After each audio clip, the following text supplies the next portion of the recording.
Olá, eu sou Daniel, professor de História, e você está no Saber em Casa.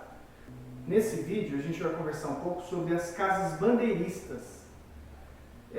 São casas bem antigas do período colonial de São Paulo. São casas que inicialmente eram sedes de grandes propriedades rurais e nas propriedades rurais elas eram construídas desta maneira. Era bem difícil essa construção, então não era todo mundo das áreas rurais que tinha uma casa bandeirista, eram só os grandes proprietários. E essas pessoas ficavam ricas no período colonial, financiando ou participando de expedições para aprisionar índio, para a mineração e para a produção agrícola, das bandeiras. Daí vem o nome dado por um arquiteto e muitos comerciantes que financiavam essas expedições e na volta delas repartiam o lucro. Então, como caracteriza uma casa bandeirista? Primeiro, a taipa de pilão, poucas aberturas, a planta é bem característica da casa bandeirista. Então, por exemplo, aqui na faixa fronteira a gente tem o alpendre, que é essa parte da entrada da casa, um quarto para os hóspedes, e esse hóspede não tem acesso interno, não tem porta para dentro da casa, o hóspede só sai para a varanda da casa e da varanda para fora. E do outro lado, uma capela. Então, quando algum religioso percorria o interior de São Paulo, ele realizava missas nessas casas rurais, né? Então, e muita gente da região ia assistir, se aglomerava na fachada da casa, não entrava. Você tinha um limite aí para o forasteiro. Então, esse arquiteto olha essas casas, ele inicialmente chama de casas rurais, sedes de fazenda. Depois, ele passa a nomeá-las de casas bandeiristas.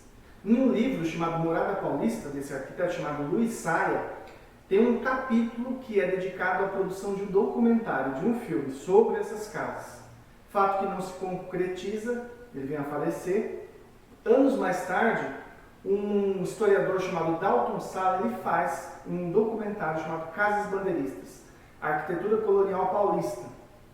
E essa é uma dica que eu deixo para você, vai aparecer aqui no card então o link desse vídeo, para você conhecer. No YouTube ele está particionado em várias, fragmentado em vários conteúdos, né? Então tem a taipa, a vila, a casa e um histórico. Bom, atrás de mim tem uma parede que é de taipa de pilão. A taipa é uma técnica de construção que é muito comum nessas casas bandeiristas também. Então, para a gente ter uma noção de onde elas estão hoje em dia, a gente tem a casa do Bandeirante, que fica no Butantã, que é uma casa bandeirista. A casa do Sertanista, que fica no Caxingui, também na cidade de São Paulo. O sítio da Ressaca, que fica na zona, no Jabaquara, também em São Paulo. A casa do Tatuapé. Tem uma ruína na Zona Leste, que era o sítio Mirim. Em Cotia, a gente tem duas casas, que é o sítio Mandu e o sítio do Padre Inácio. Em São Roque, a gente tem o sítio Santo Antônio. Ainda em São Paulo, na Zona Norte, a gente tem o sítio Morrinhos. Em Mauá, a gente tem o Museu Barão de Mauá, que é uma casa bandeirista. Em Itu, a gente tem algumas, né? Então, a Fazenda Capuava, Fazenda Pau d'Alho, Chácara do Rosário. E em Sorocaba, na entrada do zoológico, é a Chácara do Quinzinho, também uma casa bandeirista. Então, eram casas rurais, né? Por que a gente está falando isso? Porque o Luiz Saia, ele estuda essa casa de Santana de Parnaíba e alguns elementos da arquitetura dela ele encontra também nas casas bandeiristas. Então ele acha que esse sobrado e a casa do museu, os dois compunham uma grande casa bandeirista quando elas foram construídas entre os séculos XVI e XVII.